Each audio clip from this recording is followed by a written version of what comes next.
अमरावतीच्या रहाड गावात स्मशानभूमीच्या जागेवरनं मोठा वाद पेटला आहे. प्राचीन शिवमंदिर आणि अनेक वर्षांपासून वापरत असलेल्या स्मशानभूमीवर अतिक्रमण झाल्याचा गंभीर आरोप ग्रामस्थांनी केला आहे. जिल्हाधिकारी, पालकमंत्री आणि महसूल मंत्र्यांकडे वारंवार निवेदने देऊनही न्याय मिळत नसल्याचा दावा करत गावकऱ्यांनी थेट उच्च न्यायालयाची धाव घेतली आहे. न्यायालयाने निर्देश दिल्याचा दावा असतानाही अद्याप कारवाई होत नसल्याने ग्रामस्थांमध्ये तीव्र नाराजी व्यक्त होत आहे. बघूया याबाबत हा विशेष रिपोर्ट. अमरावती शहरालगतच्या रहाड गावातील प्राचीन स्मशानभूमी सध्या वादाच्या केंद्रस्थानी आली आहे.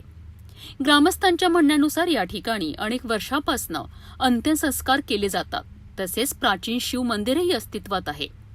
मात्र या जागेवर अतिक्रमण झाल्याचा आरोप करण्यात येत आहे. या सदर जुन्या वस्ती रायगडमध्ये जे इंग्रज काळापासून स्मशानभूमी आहे, आमचे वडील पूर्वज इथेच गेलेले आहे. आज कालांतराने या 4 वर्षापासून आम्हाला इतका त्रास होऊन राहिला की काही विशिष्ट समाजाचे लोक, एक धर्मीय, आम्हाला ते विरोध करतात की इथं स्मशानभूमी नको आहे.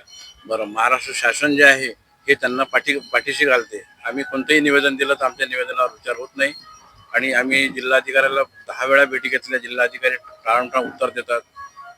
विभागीय आयुक्तांना निवेदन दिलं, विभागीय आयुक्तांनी कलेक्टरला पाठवलं. कलेक्टर स्पॉट पाहणी करण्याकरता आदेश दिले, तरी कलेक्टर स्पॉट पाहणी करता न येता कचऱ्याची पेटी टाकून आम्हाला त्यांनी टाळाटाळ केली. त्यानंतर आम्ही चंद्रशेखर बावनकुळे यांच्या घरी स्वतः भेटायला गेलो नागपूर येथे. त्यांनी आम्हाला सांगितलं की आम्ही मीटिंग लावतो अमरावतीला. मीटिंग लावली नाही. मग आम्ही भेटायला गेलो तर वेळेवर एक तात्पुरती मीटिंग लावली. त्याच्यामध्येही सगळ्या दोन्ही पक्षाचे लोक होते.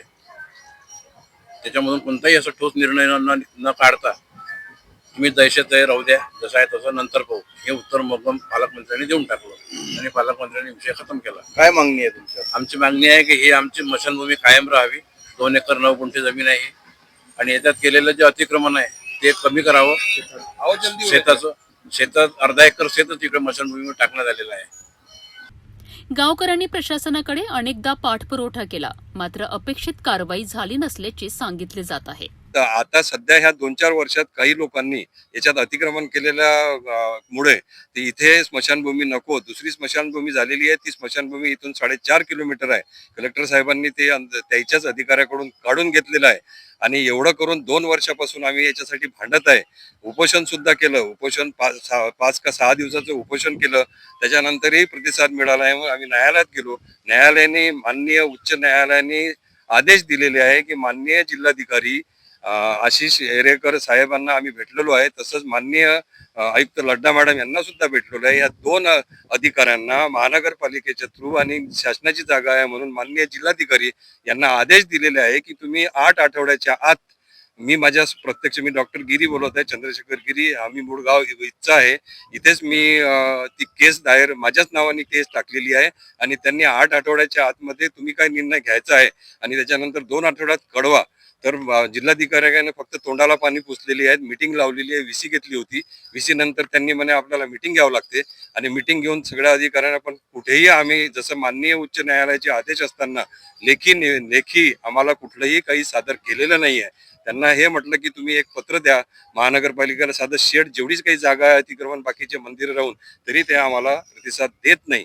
त्यामुळं माननीय जिल्हाधिकारी साहेबांनी आणि माननीय आयुक्त महानगरपालिका यांनी तातडीने लक्ष देऊन हा विषय मार्गी लावावा.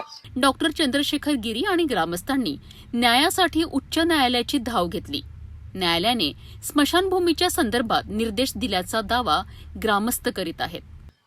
स्मशानाची हे दाखवतात रूपरेषा, ती आहे, मान्य आहे, परंतु इथून 4 किलोमीटर दादा परिस्थिती प्रत्येकाची असते. कोणाजवळ पैसे दहन करायचे पण नसतात.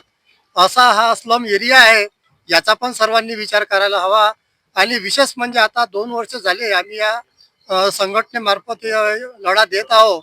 बऱ्याचशा आपत्ती आलेल्या आहे आणि इथं आता पावसाचे दिवस लागले. उद्या जर इथं मयत झाली तर इथं उघड्यावर जाळावं लागते. किती शर्मीची गोष्ट आहे. जिवंत माणसाला जागा, घर, मॉल, हॉल पाहिजे, परंतु मेलेल्या माणसाला एक साधं 3 टिनाचा शेड बांधू शकत नाही. हे आमच्यासाठी खंतीचा विषय आहे.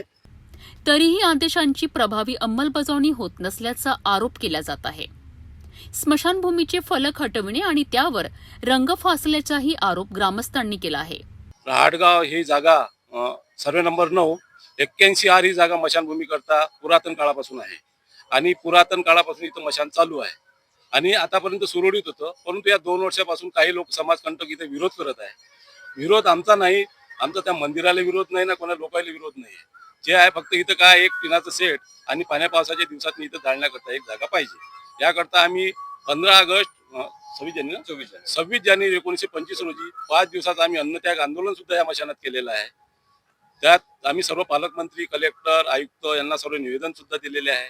आता आम्हाला अद्यापर्यंत कुठलाही न्याय मिळालेला नाही, म्हणून आमचं आणखी एक मागणी आहे आता काही ते एक टिनाचं सेट आम्हाला करून देण्यात यावं. स्मशानभूमीची जागा कायम राखून येथे शेड उभारण्यात यावी आणि ही जागा स्मशानभूमी म्हणूनच संरक्षित ठेवावी अशी मागणी ग्रामस्थांनी केली आहे. ही इंग्रजाच्या काळापासून 1926 पासून ही स्मशानभूमी आहे. इथे महानगरपालिकेचं बोर्ड आहे जिथे जन्ममृत्यूचा दाखला देण्यात येते आणि तिथे नोंद होतात महानगरपालिकेमध्ये. असं हे बोर्ड आहे महानगरपालिकेमध्ये, ते बोर्ड आहे. हे महानगरपालिकेने बोर्ड लावलेले आहे आणि इथे जे दहन विधी होतात त्याची नोंद झालेली पाहिजे आणि मृत्यूचा दाखला सगळ्यांना मिळाला पाहिजे. असं हे गव्हर्नमेंटनेच आपल्या महानगरपालिकेनं करून दिलेलं आहे. पण तरी काही लोक इथे आक्षेप घेतात की इथे हिंदू स्मशानभूमी झालेली पाहिजे. इथला 7/12 आहे, 9 नंबर, सर्वे नंबर 9 नंबर. आणि इथे पहा आता इथे मंदिराचं पण हे करून ठेवलं आहे त्यांनी. हे मंदिर शिवमंदिर आहे, जुनं मंदिर आहे त्रिपिंडी. तर या मंदिराला हे दिसलं नाही पाहिजे दुरून, म्हणून त्यांनी अशी हिरवी नेट बांधलेली आहे. म्हणजे हे कितपर योग्य आहे. आता हे ट्रस्ट झालेली नाहीये सध्या, म्हणून हे लोक हे याच्यावर अत्याचार करून राहिले आहे. रहाड गावातील स्मशानभूमीचा हा वाद आता प्रशासनाच्या चौकटी बाहेर जाऊन न्यायालयापर्यंत पोहोचलेला आहे. उच्च न्यायालयाच्या निदर्शनांची प्रत्यक्ष अंमलबजावणी कधी होणार आणि ग्रामस्थांना त्यांच्या मागण्यांवर न्याय कधी मिळणार याकडे आता सर्वांचे लक्ष लागले आहे.